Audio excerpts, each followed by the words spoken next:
Bienvenidos a Sintéticos pero Sinceros. Hoy exploramos una cuestión candente. ¿La IA te está haciendo más tonto o más libre? Empezamos con una reflexión. Mucha gente ahora delega pensar en la IA, y eso influye en el cerebro y hasta en la vida. Ujú, exacto.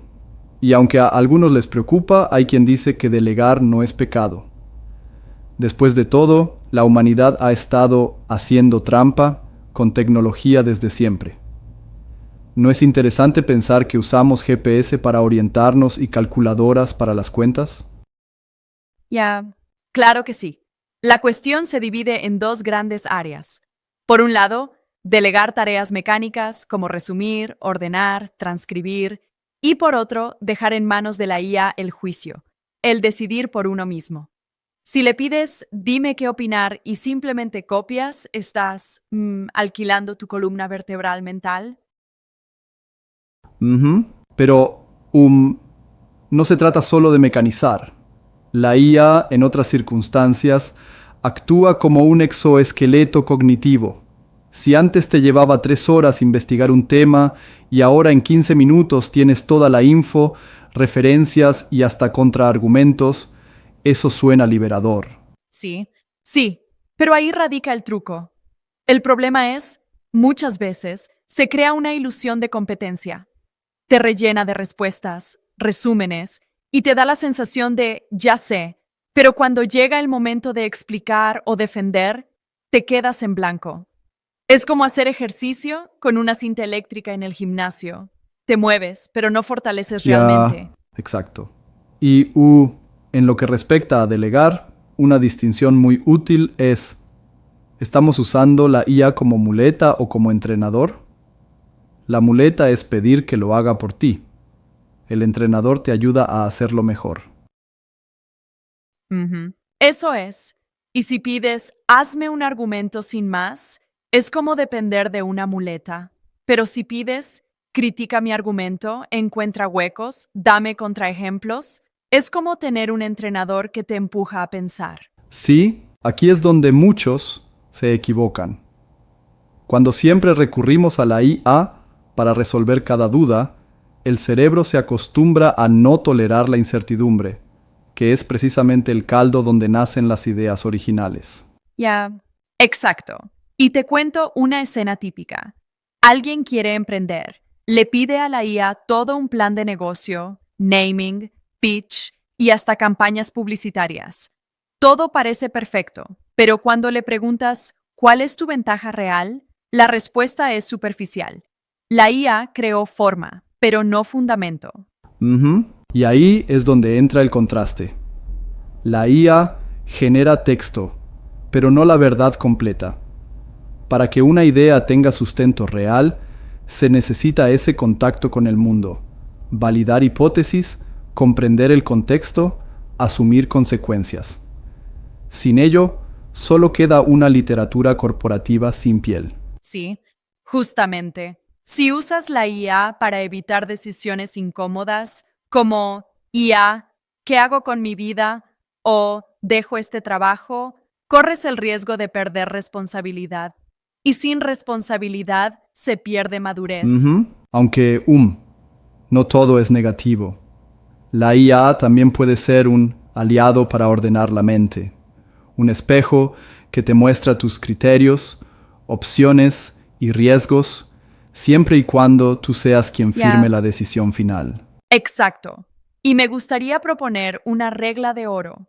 Nunca aceptes una respuesta sin pedirle a la IA una objeción. O sea, dame tu recomendación y dime por qué podrías estar equivocado. Eso obliga a la máquina a poner límites y a ti a pensar más críticamente. Ujú. Hablando de límites, también hay que empezar desde el origen. Por ejemplo, es vital crear una primera versión de cualquier idea por ti mismo, aunque sea rudimentaria. Un esquema, un párrafo. Luego, de ahí, la IA puede pulir, criticar y expandir. Ya. Comenzar desde cero con la IA te roba ese arranque crucial. Esa primera versión es donde nace tu voz y tu criterio. Si tu voz se convierte en una plantilla generada automáticamente, Estás viviendo una vida autocompletada. Muy eficiente, sí, pero un poco vacía en esencia. Ujú. Y en el ámbito laboral sucede lo mismo. Si tu día se reduce a pedir prompts y copiar outputs, te conviertes en una especie de operador de teclado. En cambio, si usas la IA como una fábrica de borradores y tú te conviertes en el editor crítico, ahí es donde realmente juegas en la primera Sí. división. Pero existe otro riesgo sutil, el de la ilusión de competencia. Es fácil confundirse al leer un resumen tan pulido y creer que se tiene dominio del tema. Sin embargo, si te piden que expliques sin apoyo, se nota la falta de aprendizaje real. Es un riesgo que se incrementa con el uso indiscriminado de la IA. Ujú. Y aquí es donde, respetuosamente, quiero desafiar un punto. A veces argumentan que el simple hecho de usar la IA desde el inicio permite liberar tiempo para tareas más profundas. Pero, ¿no crees que esa misma práctica puede afilar menos nuestra capacidad de enfrentar esos momentos críticos, como cuando tenemos que argumentar o defender una idea en una reunión? Ya, es un buen punto. La verdad es que la rapidez en obtener respuestas no reemplaza el proceso doloroso pero esencial de equivocarse, releer y volver a intentar. Es ese proceso el que fortalece el pensamiento crítico. Ujú. Y, en ese sentido, la discrepancia entre imitar y realmente aprender se vuelve clara. Delegar el juicio puede ser peligroso si no se hace de forma consciente. Por eso, debemos entrenar el músculo mental en cada interacción con la IA. Ya, exactamente. Y para la audiencia, aquí va un test rápido. ¿Puedes resumir estos puntos con tus propias palabras? Si no, es señal de que la IA te está haciendo más tonto, no más libre. Ujú. Así es. Si por el contrario eres capaz de explicar, cuestionar y generar más valor en menos tiempo, entonces la IA te está amplificando. La diferencia está en cómo la usas. Sí. Y no olvidemos el aspecto emocional en todo esto. Usar la IA para evitar tomar decisiones difíciles nos priva de la experiencia y la madurez. Es como si dejaras que otra máquina decida por ti. Ujú. Exacto. Todavía, cuando la IA te ayuda a ordenar tus ideas y muestra tus opciones, se vuelve útil, siempre que tú seas el que asuma el veredicto final. Esa es la clave. Responsabilidad final en tus manos. Ya. Para resumir, la IA no te hace intrínsecamente más tonto ni más listo. Te vuelve más de lo que ya practicas. Si te acostumbras a evitar pensar, la IA solo amplifica esa debilidad.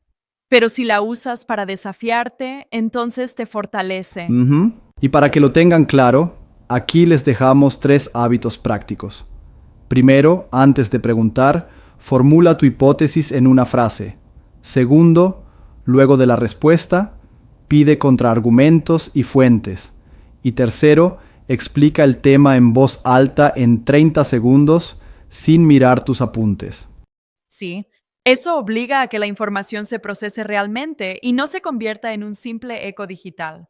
Es fundamental ejercer ese pensamiento crítico constantemente. Ujú. Ya, totalmente. Es como si empezáramos a depender demasiado de las autopistas cognitivas que nos brinda la tecnología, en detrimento de los caminos menos transitados, esos donde reside la verdadera creatividad. Ujú. Esa es la gran paradoja. Mientras la IA nos libera de ciertos esfuerzos, también nos arriesga a que, al no practicar, perdamos habilidades esenciales. La clave está en equilibrar, usarla cuando corresponde y no cuando evitas el desafío. Sí, en definitiva la tecnología es como un espejo, no te transforma, te revela. Y a veces lo que nos revela es incómodo, pero también es una oportunidad para crecer. Ujú. Así es. Y para que no se vuelva solo una charla filosófica, recordemos que la responsabilidad final siempre recae en nosotros. La IA ayuda, pero no debe sustituir el esfuerzo mental personal. Ya. Para concluir, reflexionemos. ¿Estamos permitiendo que la comodidad de la IA nos desarme o estamos usando sus fortalezas para elevar el pensamiento? Esa es la pregunta del día. Y con esa pregunta cerramos este episodio. Recuerden, que la IA haga el trabajo sucio, pero que el pensamiento importante siga siendo humano. Sí. Esto fue Sintéticos pero Sinceros. Hasta la próxima y sigan ejercitando ese músculo mental. Nos vemos. Ya. Yo.